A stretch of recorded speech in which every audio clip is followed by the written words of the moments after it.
سورۃ توبہ کا آخری حصہ غزوہ تبوک کے بعد نازل ہوا۔ اس میں ان لوگوں کا تذکرہ ہے جو غزوہ تبوک میں شامل نہیں ہو سکے۔ غزوہ تبوک سے پیچھے رہنے والے لوگوں کی دو قسمیں ہیں۔ ایک تو وہ لوگ ہیں جو منافق تھے، وہ اس لیے شریک نہیں ہوئے کہ یہ غزوہ ان لوگوں کے ساتھ تھا جو اس وقت کے سپر پاور سمجھے جاتے تھے، روم کے ساتھ۔ تو ان منافقین کا خیال یہ تھا کہ اس غزوے کے بعد کوئی بھی مسلمان زندہ بچ کے واپس نہیں آئے گا، تو وہ موت کے ڈر سے جو ہے وہ پیچھے رہے، غزوے کے اندر شامل نہیں ہوئے۔ دوسرے وہ لوگ تھے جو سچے پکے مسلمان تھے، صحابہ کرام رضوان اللہ علیہم اجمعین، تو وہ صرف سستی کی وجہ سے اس غزوہ سے جو ہے وہ پیچھے رہ گئے۔ جب رسول اللہ صلی اللہ علیہ وسلم واپس تشریف لائے تو منافقین نے حاضر ہو کر طرح طرح کے بہانے رسول اللہ صلی اللہ علیہ وسلم کے سامنے جو ہے وہ پیش کیے۔ تو اللہ تبارک تعالیٰ نے ان کی حالت کو پہلے ہی رسول اللہ صلی اللہ علیہ وسلم کے سامنے بیان کر دیا۔ یعتذرون الیکم اذا رجعتم الیہم، وہ عذر پیش کریں گے، بہانے پیش کریں گے الیکم، آپ کی طرف، اذا رجعتم الیہم، جب آپ ان کی طرف واپس آئیں گے۔ قل لا تعتذروا لن نؤمن لکم، کہہ دیجئے تم عذر پیش نہ کرو، ہم ہرگز تمہارا یقین نہیں کریں گے۔ قد نبأنا اللہ من اخبارکم، بے شک اللہ تعالیٰ نے تمہاری کچھ خبریں ہم پر بیان کر دی ہیں۔ وَسَيَرَى اللَّهُ عَمَلَكُمْ، اور ان قریب اللہ تعالیٰ تمہارے عمل کو دیکھے گا، وَرَسُولُهُ، اور اس کا رسول بھی۔ ثُمَّ تُرَدُّونَ إِلَىٰ عَالِمِ الْغَيْبِ وَالشَّهَادَةِ، پھر تم لوٹائے جاؤ گے ظاہر اور غیب کی خبریں جاننے والے کی طرف۔ فَيُنَبِّئُكُم بِمَا كُنتُمْ تَعْمَلُونَ، پھر ضرور وہ تمہیں بتائے گا وہ جو تم عمل کرتے تھے۔ یعنی صرف تمہارے عذر پیش کرنے سے ہم یقین نہیں کر لیں گے، بلکہ تمہارا اس کے بعد والا کردار، تمہارے عمل کو چیک کریں گے۔ اگر وہ درست ہوا تو ہم سمجھیں گے کہ تمہاری کوئی مجبوری تھی، اس وجہ سے تم جو ہے وہ غزوہ تبوک میں شامل نہیں ہوئے۔ لیکن اگر تمہارا بعد والا کردار، تمہاری کرتوتیں بھی اسی طرح گندی ہوئی، تو پھر یہ اس بات کی دلیل ہے کہ تم منافق ہو اور جہاد کے باغی ہو، اس لیے تم جو ہے وہ غزوہ تبوک میں شامل نہیں ہوئے۔ پھر اللہ رب العالمین نے فرمایا سَيَحْلِفُونَ بِاللَّهِ لَكُمْ، ان قریب وہ اللہ کی قسمیں اٹھائیں گے تمہارے لیے۔ اِذَا انقلبتم إِلَيْهِمْ، جب تم ان کی طرف واپس آؤ گے، لِتُعْرِضُوا عَنْهُمْ، اس لیے کہ آپ اسے اعراض کریں، فَأَعْرِضُوا عَنْهُمْ، بس آپ اسے اعراض ہی کریں، إِنَّهُمْ رِجْسٌ، بے شک وہ گندے لوگ ہیں، وَمَأْوَاهُمْ جَهَنَّمُ، اور ان کا ٹھکانہ جہنم ہے، جَزَاءً بِمَا كَانُوا يَكْسِبُونَ، بدلہ اس چیز کا جو وہ کمایا کرتے تھے۔ منافقین میں سے کچھ لوگ ایسے بھی تھے جو صرف منافق نہیں تھے، بلکہ انہوں نے مسلمانوں اور اسلام کے خاتمے کے لیے ایک بڑا عالمی نیٹ ورک جو ہے وہ بنا رکھا تھا۔ ان کے روم کی عیسائی حکومت سے براہ راست روابط تھے۔ انہوں نے مسلمانوں کے خلاف سازشوں کے لیے مدینہ سے باہر قباء کے علاقے میں مسجد کے نام پر ایک سازشی مرکز قائم کیا۔ نبی مکرم صلی اللہ علیہ وسلم کی خدمت میں حاضر ہوئے کہ آپ اس مسجد کا افتتاح کر دیں، اور عذر یہ پیش کیا کہ ہمارے گھر مسجد قباء سے جو ہے وہ بہت دور ہیں، تو لہذا بارش وغیرہ کے موسم میں ہم مسجد میں نماز پڑھنے کے لیے نہیں آ سکتے، اس لیے ہم نے اپنے محلے کے اندر اس مسجد کو جو ہے وہ قائم کیا ہے، تو آپ آئیں اس کا افتتاح کر دیں۔ رسول اللہ صلی اللہ علیہ وسلم تبوک کی تیاری میں شدید مشغول تھے، تو آپ نے فرمایا کہ میں واپس آ کر پھر افتتاح کروں گا۔ تو جب رسول اللہ صلی اللہ علیہ وسلم واپس آئے، افتتاح کرنا چاہتے تھے مسجد کا، تو اللہ تبارک تعالیٰ نے آپ کو اس بات سے آگاہ کیا، وَالَّذِينَ اتَّخَذُوا مَسْجِدًا ضِرَارًا وَكُفْرًا، اور وہ لوگ جنہوں نے مسجد بنائی تکلیف دینے کے لیے اور کفر کرنے کے لیے۔ یعنی مسجد تو اس لیے بنائی جاتی ہے کہ اللہ تبارک تعالیٰ کی عبادت کی جائے، اللہ رب العالمین کی وحدانیت کو بیان کیا جائے، اللہ تعالیٰ کی تعریف کی جائے، اللہ رب العالمین کے احکامات کو وہاں پہ بیان کیا جائے، لوگوں کو اس کا درس دیا جائے، لوگوں کو اس کی تعلیم دی جائے۔ لیکن یہ وہ لوگ ہیں جنہوں نے مسجد بنائی تکلیف دینے کے لیے، وہ کفران اور کفر کرنے کے لیے، وہ تفریقا بین المؤمنین، اور مومنوں کو فرقوں میں ڈالنے کے لیے، ان میں پھوٹ ڈالنے کے لیے، وَإِرْصَادًا لِمَنْ حَارَبَ اللَّهَ وَرَسُولَهُ مِنْ قَبْلُ، اور ان لوگوں کے گھات لگانے کی جگہ کے لیے جنہوں نے پہلے اللہ اور اس کے رسول سے جنگ کی، وَلَيَحْلِفُنَّ إِنْ أَرَدْنَا إِلَّا الْحُسْنَى، اور یقیناً یہ قسمیں اٹھائیں گے کہ بے شک ان کا ارادہ سوائے بھلائی کے، اچھائی کے اور کچھ نہیں ہے۔ وَاللَّهُ يَشْهَدُ إِنَّهُمْ لَكَاذِبُونَ، اور اللہ تعالیٰ گواہی دیتا ہے کہ بے شک یقیناً یہ جھوٹے ہیں۔ لا تقم فیہ ابدا، آپ اس میں کبھی بھی کھڑے نہ ہوں۔ لا تقم فیہ ابدا، اس کے دو مطلب ہیں کہ آپ اس میں کبھی بھی کھڑے نہ ہوں۔ ایک مطلب تو یہ ہے کہ آپ اس مسجد میں کبھی بھی نماز نہ پڑھیں، نہ پڑھائیں، جیسا کہ انہوں نے کہا تھا کہ آپ افتتاح کرتے ہیں، آگے افتتاح کا مطلب یہی تھا کہ آپ وہاں پہ آ کے ایک نماز میں پڑھا دیں۔ تو اللہ رب العالمین نے کہہ دیا کہ آپ نے وہاں پہ کبھی بھی نماز نہیں پڑھانی، کیونکہ قیام نماز کو ہی کہتے ہیں، جس طرح کہ رسول اللہ صلی اللہ علیہ وسلم کی وہ حدیث جو صحیح بخاری میں ہے کہ نبی صلی اللہ علیہ وسلم نے فرمایا من قام ایمان و احتسابا غفر له ما تقدم من ذنبه، جو بندہ ایمان اور احتساب کے ساتھ رمضان کا قیام کرتا ہے تو اس کے پچھلے سارے گناہوں کو معاف کر دیا جاتا ہے۔ یہاں پہ یہ جو 11 رکعتیں آپ پڑھتے ہیں اس کو اللہ تعالیٰ نے قیام کہا ہے کہ جو قیام کرتا ہے رمضان کا، تو اس مطلب کے اعتبار سے یہ مطلب ہے اس آیت کا کہ لا تقم فیہ ابدا، کہ آپ اس میں کبھی بھی نماز نہ پڑھیں، نماز نہ پڑھائیں۔ اور دوسرا مطلب یہ ہے کہ نماز پڑھانا تو بڑی دور کی بات ہے، آپ اس میں کبھی جا کے کھڑے بھی نہ ہوں، اس لیے کہ اگر آپ وہاں پہ جائیں گے، اس کے اندر کھڑے ہوں گے تو یہ ان کی حوصلہ افزائی ہوگی۔ تو ایسے لوگوں کی حوصلہ افزائی کرنا ان کے ساتھ معاملت ہے، تو اللہ رب العالمین نے اس سے منع فرمایا ہے کہ تعاونوا علی البر والتقوی ولا تعاونوا علی الاثم والعدوان، گناہ اور نافرمانی کے کاموں میں مدد بھی نہیں کرنی، معاونت بھی نہیں کرنی ہے، تو آپ نے وہاں پہ جا کے کھڑے بھی نہیں ہونا ہے۔ منافقین کے تذکرہ کرنے کے بعد اللہ تبارک تعالیٰ نے سچے پکے مسلمان یعنی صحابہ کرام رضوان اللہ علیہم اجمعین کی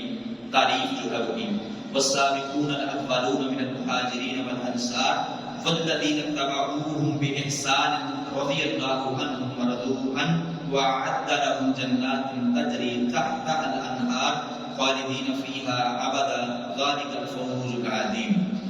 والسابقون الاولون من المہاجرین والانصار، اور مہاجرین اور انصار میں سے سبقت لے جانے والے سب سے پہلے لوگ، والذین اتبعوهم بإحسان، اور وہ لوگ جنہوں نے ان کا اتباع کیا، جو ان کے پیچھے چلے نیکی کے ساتھ، رضی اللہ عنہم، اللہ تعالیٰ ان سے راضی ہو گیا، ورضوا عنہ، اور وہ اللہ تعالیٰ سے راضی ہو گئے، وأعد لهم جنات، اور اس اللہ تعالیٰ نے ان کے لیے ایسی جنتیں، ایسے باغات تیار کیے ہیں، تجری تحتها الانہار، جن کے نیچے سے نہریں بہتی ہیں، خالدین فیہا ابدا، وہ اس میں ہمیشہ ہمیشہ رہنے والے ہیں، ذالک الفوز العظیم، یہ بہت بڑی کامیابی ہے۔ صحابی اس شخص کو کہتے ہیں، صحابی کی تعریف یہ ہے کہ جس بندے نے ایمان کی حالت میں رسول اللہ صلی اللہ علیہ وسلم کا دیدار کیا اور اسی ایمان پر اس کی ساری زندگی گزری اور اسی پر اس کا خاتمہ ہوا، یہ ہوتا ہے صحابی۔ صحابہ کرام کے فضیلت کے اعتبار سے 3 گروہ ہیں۔ سب سے افضل مہاجرین ہیں جنہوں نے مشکل حالات میں اسلام قبول کیا، دین کو بچانے کے لیے اپنا گھر بار، رشتہ دار اور دوست احباب اور آبائی زمین سب کچھ چھوڑ کر جو ہے وہ دوسرے ایسے امن کے علاقے میں چلے گئے جہاں پہ اللہ رب العالمین کے دین پر صحیح معنوں میں عمل کریں اور ان پر مشکلات نہ ہوں، اپنے گھر بار کو انہوں نے چھوڑ دیا۔ دوسرے وہ لوگ جنہوں نے ان کو ویلکم کیا، جنہوں نے اس تنگی کی حالت میں اس ایسے نہتے مسلمانوں کو جن کے پاس کچھ بھی نہیں تھا اپنا، تو ان کی مدد کی، ان کو کہتے ہیں انصار۔ اور کچھ وہ تھے جو باہر دیہاتوں میں رہتے تھے اور انہوں نے ایسے وقت میں اسلام قبول کیا جب اسلام ایک طاقت بن چکا تھا، تو انہوں نے مشکلات کے بغیر ہی نہیں اسلام کو سمجھا اور اس کو قبول کیا، نہ ان کو ہجرت کرنے کی ضرورت پڑی اور نہ انہوں نے ہجرت کی اور نہ ہی مہاجرین کی مدد کی ان کو ضرورت پڑی، کیونکہ وہ مسلمان ہی تب ہوئے تھے جب اسلام ایک مضبوط قوت جو ہے وہ بن چکا تھا۔ تو انفرادی سطح پر صحابہ کرام رضوان اللہ علیہ اجمعین کے 5 درجات ہیں۔ السابقون الاولون، جو سب سے پہلے جو ہے وہ اسلام قبول کیا جنہوں نے، دوسرے نمبر پر جو غزوہ بدر میں شریک ہوئے تھے، اور تیسرے وہ لوگ جو صلح حدیبیہ میں شریک تھے اور انہوں نے رسول اللہ صلی اللہ علیہ وسلم کے ہاتھ پر بیعت کی تھی، اور چوتھے وہ لوگ ہیں جو فتح مکہ میں والے لشکر میں جو ہے وہ شامل تھے، اور پانچویں جو ہیں وہ سارے دوسرے صحابہ کرام جو بعد میں جو ہے وہ جنہوں نے اسلام قبول کیا ہے۔ صحابہ کرام رضی اللہ عنہم کا مقام و مرتبہ یہ ہے کہ سارے اولیاء مل کر بھی ایک صحابی کے مرتبے کو جو ہے وہ نہیں پہنچ سکتے ہیں۔ نبی صلی اللہ علیہ وسلم کی صحیح حدیث جو کہ صحیح بخاری میں ہے، سید خدری رضی اللہ عنہ فرماتے ہیں کہ رسول اللہ صلی اللہ علیہ وسلم لا تسبوا اصحابی، میرے صحابہ کو گالی نہ دو، فلو ان احدکم انفق مثل احد ذهبا، اگر تم میں سے کوئی احد پہاڑ کے برابر سونا بھی اللہ تعالیٰ کے راستے میں خرچ کر دے، ما بلغ مد احدہم ولا نصیفہ، تو تم ان کے یعنی صحابہ کرام کے جو انہوں نے اللہ تعالیٰ کے راستے میں خرچ کیا ایک مد یا نصف مد آدھے مد تک بھی ثواب کو نہیں پہنچ سکتے ہو۔ جو احد پہاڑ کے برابر سونا خرچ کر دے، صحابی کے ایک مد یا آدھے مد کے خرچ کیے کے برابر جو ہے وہ ثواب کو نہیں پہنچ سکتا ہے۔ تو یہ صحابہ کرام رضوان اللہ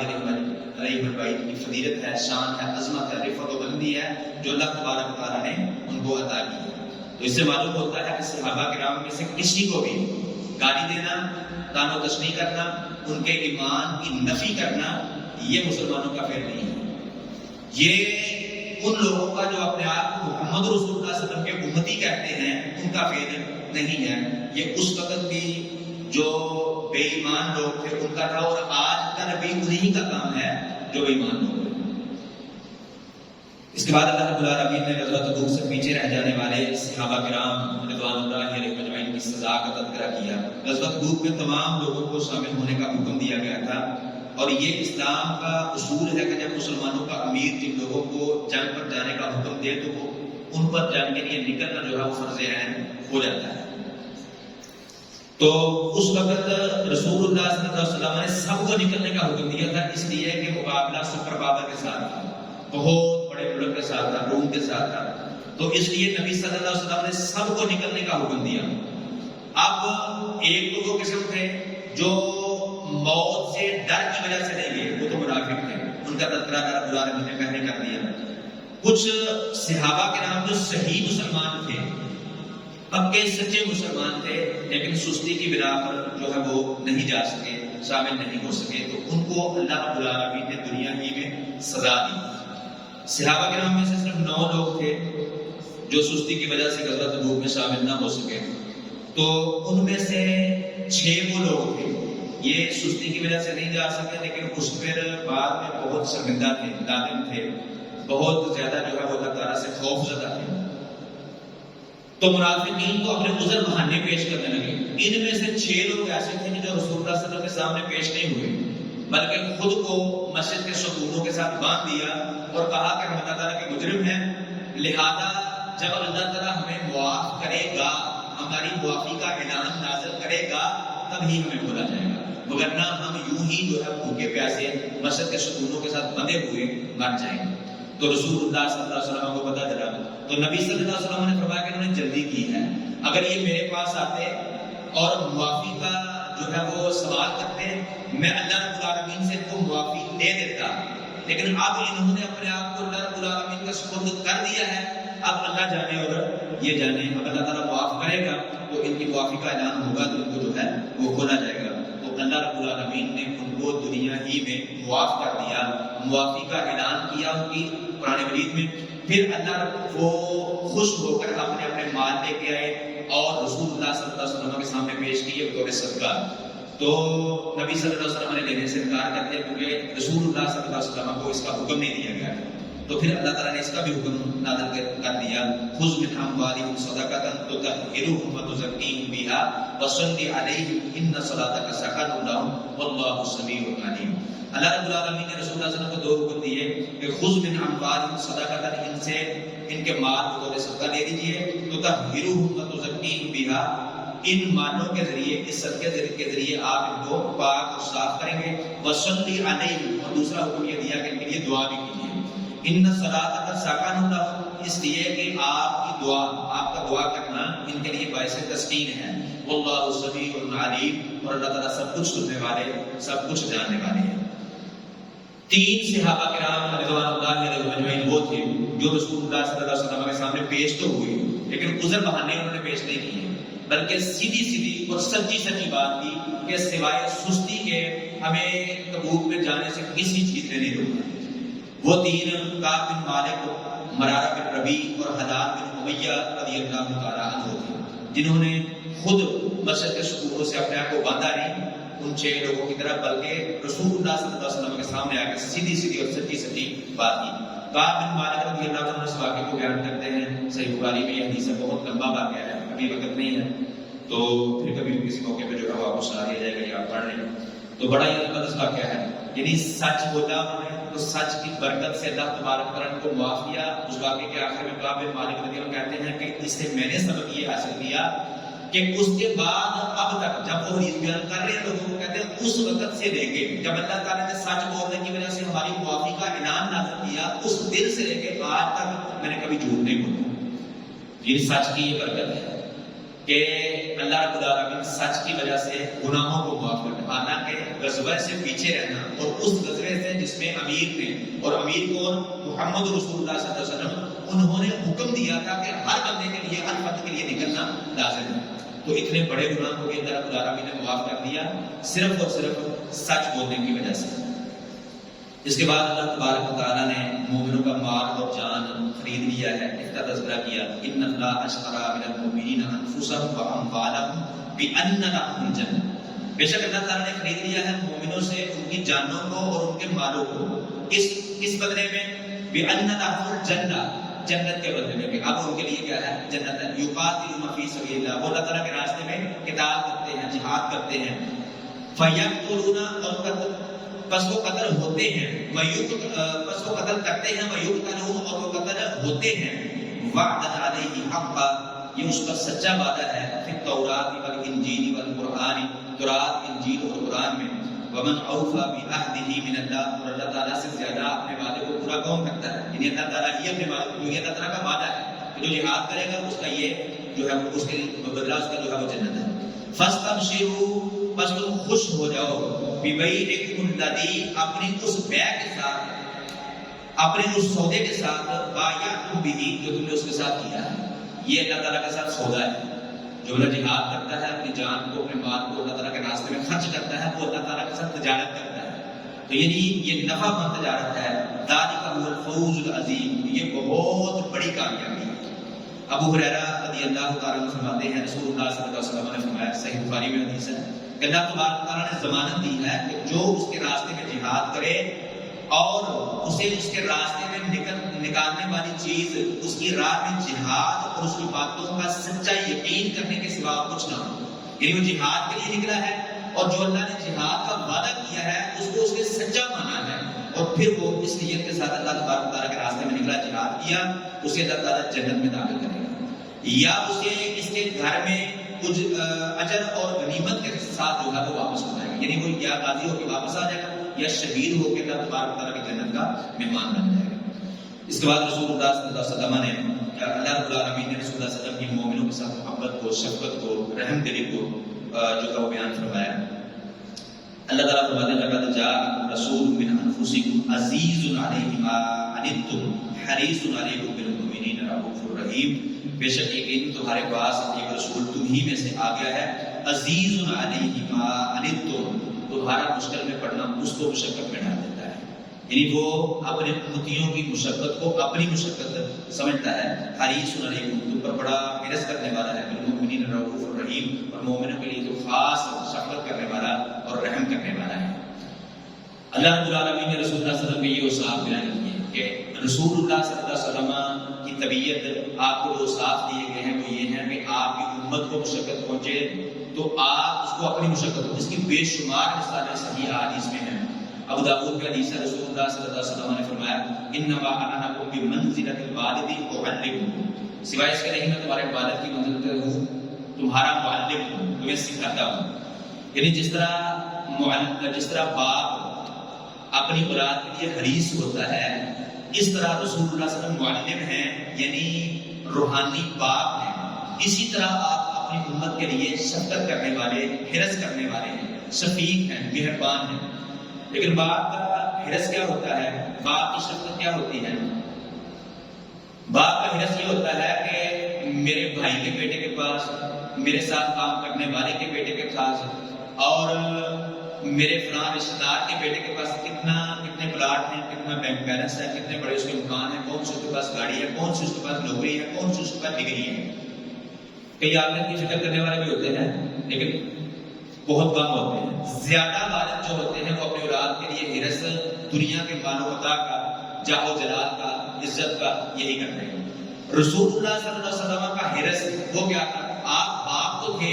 آپ معلم تو تھے، آپ حریص تھے، لیکن آپ کا حرص دنیا کی نعمتوں کے بارے میں، دنیا کے دانش کے بارے میں نہیں تھا، بلکہ آپ کا حرص کیا تھا؟ آپ کا حرص یہ تھا کہ آپ فرماتے ہیں کہ تم پروانوں کی طرح آگ کے کنارے پر کھڑے ہو اور میں تمہیں گدیوں سے پکڑ پکڑ کر بچانے کی کوشش کرتا ہوں، تم چھلانگیں لگانے کی کوشش کرتے ہو۔ یعنی تم اللہ تعالیٰ کی نافرمانی، رسول اللہ صلی اللہ علیہ وسلم کی نافرمانی، دنیا کا مال و متاع بے جا اکٹھا کرنے میں اور اللہ تعالیٰ کی یاد سے، ذکر سے، اصل چیز جس کے لیے اللہ تعالیٰ نے پیدا کیا ہے اس سے غافل ہونے کی کوشش کرتے ہو اور اپنے آپ کو جہنم کا ایندھن بنانے کی کوشش کرتے ہو۔ میں تمہیں ایمان کی، عقیدے کی، توحید کی، رسالت کی دعوت دے کر جہنم سے بچا کر جنت کا مہمان بنانا چاہتا ہوں۔ آپ کا حرص ہے اور آپ امت کی مشکل کو اپنی مشکل سمجھتے، بے شمار حدیث اس پر دلالت کرتی ہے۔ ایک حدیث آپ کو بتا دو، بخاری میں، مسلم میں، ابو داؤد میں حدیث ہے۔ نبی صلی اللہ علیہ وسلم نے فرمایا لولا ان اشق علی امتی لامرتهم بالسواک مع كل وضوء، عند كل وضوء یا مع كل صلاۃ۔ دونوں روایتوں میں جو ہے یہ دونوں لفظ ہیں، دو روایتوں میں آپ نے فرمایا کہ اگر میں اپنی امت پر مشقت نہ سمجھتا تو ان کو حکم دیتا کہ ہر نماز کے ساتھ یا ہر وضو کے وقت جو ہے وہ مسواک کیا کریں۔ یعنی آپ چاہتے یہ تھے، آپ کی خواہش یہ تھی، چاہت یہ تھی کہ میں اپنی امت کو یہ حکم دوں، لیکن مشقت کا خیال رکھ کے آپ نے حکم نہیں دیا، اپنی چاہت اور خواہش کو اپنے سینے میں دفن کر دیا۔ تو یہ دلیل ہے کہ نبی صلی اللہ علیہ وسلم اپنی امت کے لیے کتنے حریص تھے، کتنے مہربان تھے اور کتنی شفقت اور محبت کرنے والے تھے۔ اللہ رب العالمین سے دعا ہے کہ کتاب و سنت کو صحیح معنوں میں سمجھ لیں، عمل کرنے اور دوسروں تک پہنچانے کی توفیق عطا فرمائے۔